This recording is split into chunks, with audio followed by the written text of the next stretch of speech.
Welcome to Kenton's videos. Enjoy the video. In this video, I will explain how to make baklava dough at home. First, let's gather our ingredients and understand the basic steps. We'll cover everything from mixing to rolling, ensuring your dough is perfectly pliable and ready for those delicious layers. Get ready to create a truly authentic baklava experience right in your own kitchen. Let's start with the foundation, your ingredients. You'll need 2 cups of all-purpose flour, a pinch of salt, 1/2 cup of water, and 1 egg. For richness and elasticity, add 2 tablespoons of olive oil or melted butter.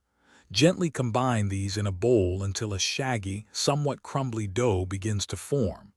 This initial mix is crucial for texture.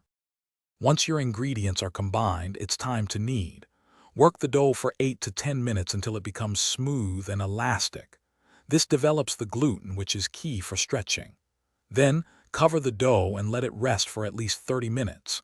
This resting period is vital. It relaxes the gluten, making the dough much easier to roll out thinly later. Finally, divide it into small, equal portions. Now for the most satisfying part, rolling. Lightly flour your work surface and rolling pin.